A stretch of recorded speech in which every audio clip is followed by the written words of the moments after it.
Hey y'all, welcome to TXC Tells All, or welcome back if you're one of our subscribers. So, we are doing, if you're just now joining us this week, we are doing a whole week of lives every day since Saturday that passed. We've been doing lives, me and Larita, because we wanted to try something different, connect with our viewers and our subscribers, and discuss some different topics. So, here we are. This is day 3 of my lives. I've been doing lives since Monday. And so today we're talking about a different topic, which is Brett Favre. I'm sure y'all have heard about him in the news. I can't say I'm an avid Packers fan or football fan, period, but I've heard about Brett Favre in the news and the scandal going on with him. So I'm an attorney. For those of y'all who have not checked our channel out before, both me and Larita are attorneys. So this scandal is legal related. Definitely, these people are either there are criminal allegations, or some of the people involved in the scandal have already been charged and pled guilty. So let's talk about it. Let's talk about what's going on with Brett. Brett's in trouble. Let's just start there. Brett's in some trouble. He's a millionaire, but he's in trouble. And it's not something that we haven't seen before with millionaires, popular people, celebrities, athletes being involved in these scandals, and government officials. Let's not forget them. So we're going to talk about kind of what's been going on, the new developments. There's been a pretty good amount of new developments in that case over the past few weeks. When I tell you that these white collar criminals, they are not going down alone. And we'll talk about some of the people, some of the key players in a second. But these people, they are snitching. Like they might be pleading guilty, but they're not going down by themselves. They're calling out names, they're providing text messages. I mean, in the discovery process, they would probably have been discovered anyway. But they're like, who do you want? Who do you want? I'm ready to give you the information. He was working with me. She was working with me. He was pressuring me. And generally, they're trying to get the least time. They know that there's damning evidence against them. And they're like, hey, if I can provide you with some information about these other guys, what deal are you going to provide me? And a lot of times in the criminal system, that's how it works. You give up some information and you might be able to cut a deal. So we don't know the specifics. We know what the media has provided, the information the media has provided, and what's in the court filings. But people are calling out names, y'all. So before we hop into that, let's talk a little bit about who Brett Favre is, who he was before this scandal came out. And I mean, not saying he's still not that person, but he's got some other layers that are going to come into his Wikipedia in just a second. So I'm going to read some of the information because I honestly wasn't familiar with him prior to the scandal. For those of y'all football fans, you probably know exactly who he is. He is a Hall of Famer. He had a about 20-year football career, most of it with the Green Bay Packers as a quarterback. I think his last 2 seasons he played for the Vikings. So he's been retired since about 2010. He played his last season in 2010 at 41. So he's been out of the football game as far as being a player for a while, but he's not out of the football industry at all. He has a Sirius XM radio show that he does. He has these charitable organizations that he founded and works within, which is part of the scandal. He has his daughter who is at Southern Miss, which is his alma mater, his old school. She plays volleyball there, which is also part of the scandal. And she played volleyball there, which is also part of the scandal. And he is in trouble for stealing. And let's just call it what it is. These are the allegations before somebody jumps down my throat. These are the allegations that he diverted and stole millions of dollars from the Mississippi Welfare Fund. So you're talking about somebody who made $140 million over the course of their career, probably more, but I've been reading and researching, so let's just say an average of $140 million over the course of their career. So he's rich. He's rich. He doesn't need any money. He can donate to these charities himself if he wanted to. But he decided that he was going to get together with other rich people and steal or divert money from Mississippi's welfare funds into different projects, let's just call them projects, that he wanted. So you basically have a situation where rich people are taking from the poorest people in the poorest state. Mississippi is one of these states that's probably in the most need of the welfare funds, and they're taking them. Rich people, millionaires, are taking them and diverting them to things like a volleyball facility or a new indoor football facility. Ridiculous, really.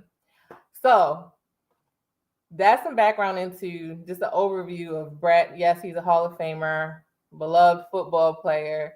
I think they mentioned he was one of the greatest passers in his time, all of that good stuff. And instead of using that platform for good, he's in this scandal now. So what basically is happening is they're either stealing the money from people who need it, the welfare recipients, or taxpayers. Because part of the argument that I've seen a lot of people make is, well, you know, the welfare, it's not just them. The welfare process is all corrupt and people get welfare that don't actually need it. But even with that argument, let's think about this. Welfare is funded by taxpayers. So you have these millionaires that are, even if you don't want to think about the welfare recipients, which you should, because more often than not, people who are on welfare wouldn't want to be on welfare. They need that money for housing, for childcare assistance, for food. You're stealing from the taxpayers. So I'm sure you would be angry as a taxpayer in Mississippi if you hear that these millionaires are taking your hard-earned money and building a volleyball facility for their daughter at their daughter's school. Not okay. Let me just shout some people out that are joining in. Roxanne, I know it's ridiculous. It is ridiculous because one thing I do not like to see is people misusing their power, whether it be celebrities or government officials. You're put in these positions and you can actually use your power and your money for good, but instead you choose not to do that. I think that's ridiculous, and I think they should have to pay some restitution. We know they're probably not going to see any jail time because that's just, I would be surprised. Let me just say that much. I would be surprised if they got any jail time. But let's see what's going to happen. So I wanted to kind of start with this because as a civil litigation attorney, I see this happening more and more often, getting people in serious trouble. And these are smart, educated people. But what do? They put damning information in what? Text messages, y'all. Like, text messages will do you in. These people. So let's talk about Brett. Brett made a statement, and I'm going to read his statement on Twitter. He said, "I am doing all that I can to support this investigation to make things right for the people of Mississippi. And I have shared all that I know, which is that I was paid for 3 years of commercials that I did, and I paid taxes on that money as I should." So Brett's like, it wasn't me. I didn't know. It wasn't me. Hands up. I didn't do it. Then the text messages come out, right? The text messages are clear. He's clearly asking Nancy New, which she was one of the heads of the nonprofit organizations that was involved in all of this. She's actually pled guilty, and we'll talk about her. And I think her and John Davis, who, well, I'll get into each person because I don't want to give any misinformation. So I need to look at my notes because I want to get it all straight. There are a lot of players. But anyway, Brett says, I didn't do it. He makes this Twitter statement. It's not me. I would never do something like that. And then we get his text messages where he's specifically asking if they do this, will it be able to be traced? He's basically asking, if you give me this money, if you divert these funds, will the media be able to find out about it? So if you're not doing anything wrong, you didn't know where the money was coming from or where it was going, why would you be sending text messages asking if the media will find out, or how can we do this without getting in trouble? I'm too old to go to federal prison. All these text messages are coming out in the court filing. So overall, these people they're going to have to pay something for what they're doing, for what they did. John Davis is kind of at the center of this. He was a former head of the Mississippi Department of Human Services, and he pleaded guilty to the federal and state charges related to the whole embezzlement scheme. So he already pleaded guilty, and there were other people, about 6 other people, that were already arrested as part of this scheme back in February of 2020. So Nancy New, that I was mentioning before, she was a nonprofit founder who secured the funding for one of the big issues in this case is Favre. Brett Favre wanted to build this new volleyball facility while his daughter was playing volleyball at Southern Mississippi. And Nancy New was the nonprofit founder who funded the project, and she pleaded guilty to fraud and bribery charges back in April. Now, before these charges were brought, they were given an opportunity to pay some of the money back. Brett Favre allegedly did pay some of the money back. He said that he would repay $1.1 million in welfare money, but he was making the claim that he was given the money for speeches that he never did. I have to dig a little bit deeper into this because I'm not sure I fully understand why these people are being paid millions of dollars for appearances and speeches using welfare funds. But I digress. Brett Favre did pay some of it back, but not all, by the deadline that he was supposed to pay it. So then the case basically got forwarded to the Attorney General, and here we are. The investigation is ongoing as it pertains to Brett, but some of the other people have already been charged and pled guilty, and they're just waiting for sentencing. So it'll be interesting to follow the story and see whether or not they actually get any jail time. I read a lot of different blogs and Twitter feeds, and people are outraged and like, we really need to like make an example out of these crimes that these people just think they can get away with it because they have money. And that's the reason why that is because historically they have get a slap on the wrist, have to pay some money back. They're millionaires. That's not a big deal to them, but we'll see what happens in this case. But back to my point about the text messages. These text messages will really, they're evidence. I mean, people put things in writing, and I guess in the midst of it happening, I know I read or listened to Stephen Smith is a sports announcer. He's real energetic. You've probably seen him, but he was talking about the scandal, and he was saying, these people usually think that they're above the law, and that's why they are not hesitant to put things in text messages. I mean, you have government officials, the former governor of Mississippi, telling Brett that everything's going to be, we have to see how we can do it. This might be illegal. They're talking about this back and forth in text messages like it's really not a problem. Vivian Robinson. Hey, Vivian, thanks for joining in. She said, the sad thing is it will take them forever to be locked up. And if it were me, I would be locked up tonight. You and me both, Vivian. They would have been like, here's evidence right here. We have the text messages. Why we wouldn't have been no bond. We would have been locked up. That would have been the end of it. But not here. We know who we're looking at, and that's not going to be the case. Money, class, race, all of that is coming into play here as how this is being handled. I mean, people are asking, like, why hasn't he been arrested? We have evidence that he definitely was involved.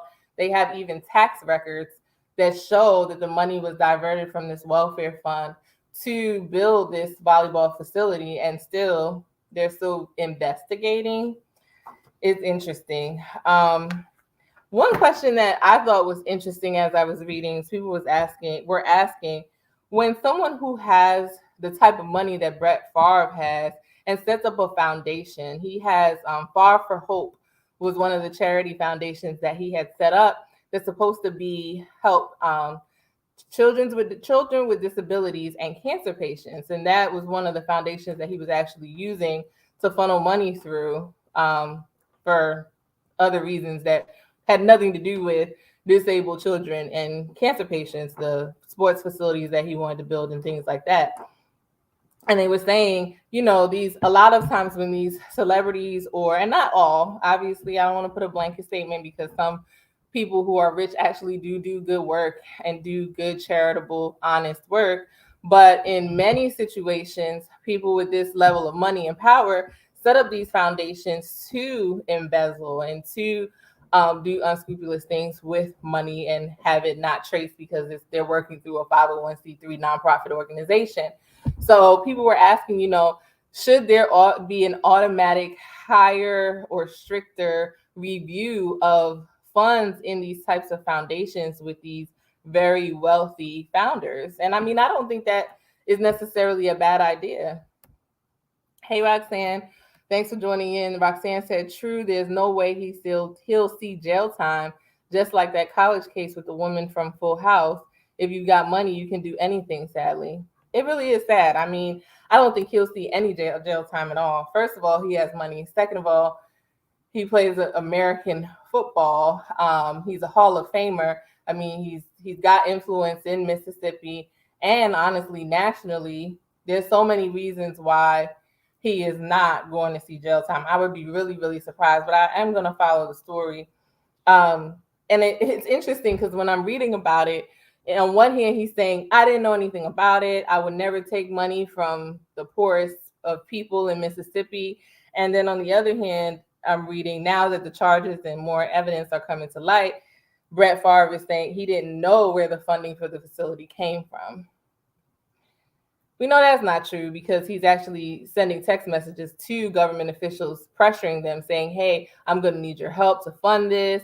The volleyball facility was one of the projects he was trying to push, but the other one was an indoor football facility because he wanted to try to recruit. Allegedly, he wanted to try to recruit Deion Sanders' son to play there, and one of the things that would draw him would be an indoor football facility, which they didn't have. So he was trying to get even more millions of dollars for that. It's a really sad situation, I think, because at the core of this is millions of dollars were taken away from a program that's intended for people who are really in dire need. We have people up here that have millions of dollars and never in a day in their life would have to worry about where their next meal is coming from.